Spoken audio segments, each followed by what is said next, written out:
here we are for another episode of Liberty Coin and Precious Metals Radio. My name is Justin O'Connell. I'm sitting down with the Dollar Vigilante, Jeff Berwick, once again. Jeff, it's been an honor speaking with you for two episodes now, and now we have you here for your third, and I'd like to thank you. Well, thank you. We're actually standing. I want to just state that you already lied once. We're going to be talking about the U.S. dollar first and foremost today. First things first, what is the U.S. dollar? Well, no one knows. It's an abstract, non-market piece of paper with drawings painted on it. It's, we've really been in this fiat world since 1971. Since August 15, 1971, Richard Nixon removed the final gold backing from the dollar, and everything that's happened since then has been an actual economic fantasy land. So people need to understand that, and to when you think about what's happened for the last 40 years, it's real.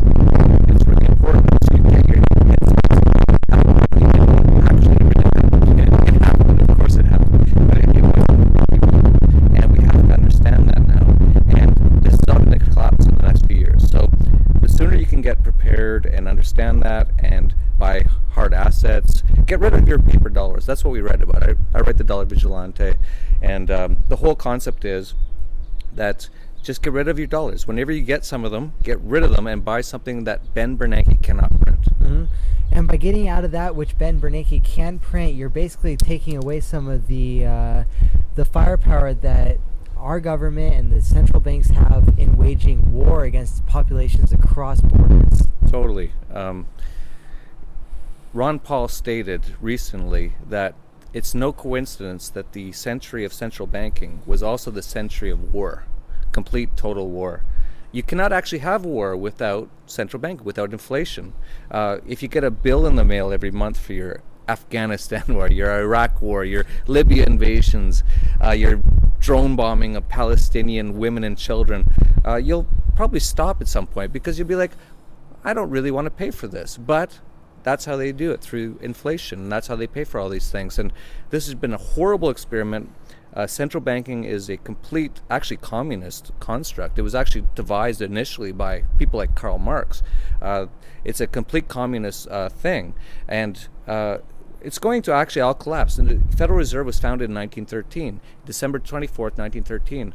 I don't know if it's going to make it to its 100th year, and I hope not. And we'll be so much better off if it doesn't.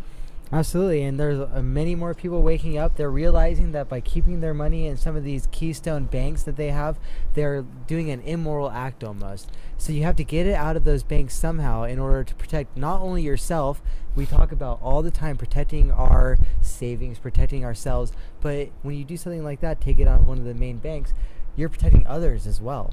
It's a moral act, I feel. Absolutely, I agree 100%. And not many people realize that. It's an ethical, moral act to disconnect from this system. This is a despicable, horrible system. All it's done, actually, there's no, central banking can't actually improve anything. It's not possible. If you actually think about it, I know in your government schools, in indoctrination camps, they don't teach you how to think. But if you actually do think, central banking cannot do anything. Let's say we're on an island with 5 people. Okay, so 4 of us work, we fish, we get coconuts or whatever, and one guy goes, I'll start a central bank and we'll all be way better off. There'll be less unemployment, and I'll protect the purchasing power of our coconut currency or whatever. You just laugh them off the island.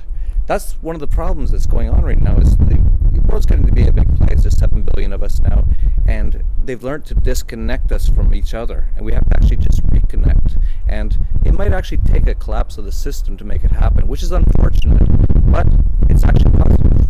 Mm-hmm. And if enough people are protecting themselves and enough people are doing the proper research, it might actually be for the better. Like, I think so many people agree.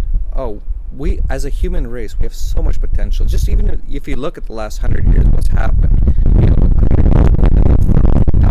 40 years old. Now we die when we're 80. That's why midlife crisis actually occurs.